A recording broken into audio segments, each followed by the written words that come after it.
Ngayon guys, tingnan natin kung paano niya ginawa tong trick na to. Tara. Yan guys, first clip, yung parang pumasok sa dibdib.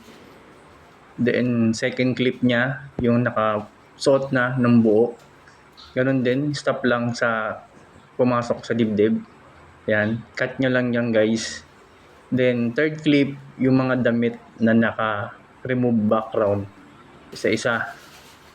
Then after nyo ma-remove ng background yan isa-isa, gagamit na kayo ng keyframe para palitin yung mga damit papasok sa katawan ninyo. So kapag na-crop nyo na siya isa-isa, na-remove background nyo na siya from damit to pantalon to sombrero, sa isa remove background yan guys.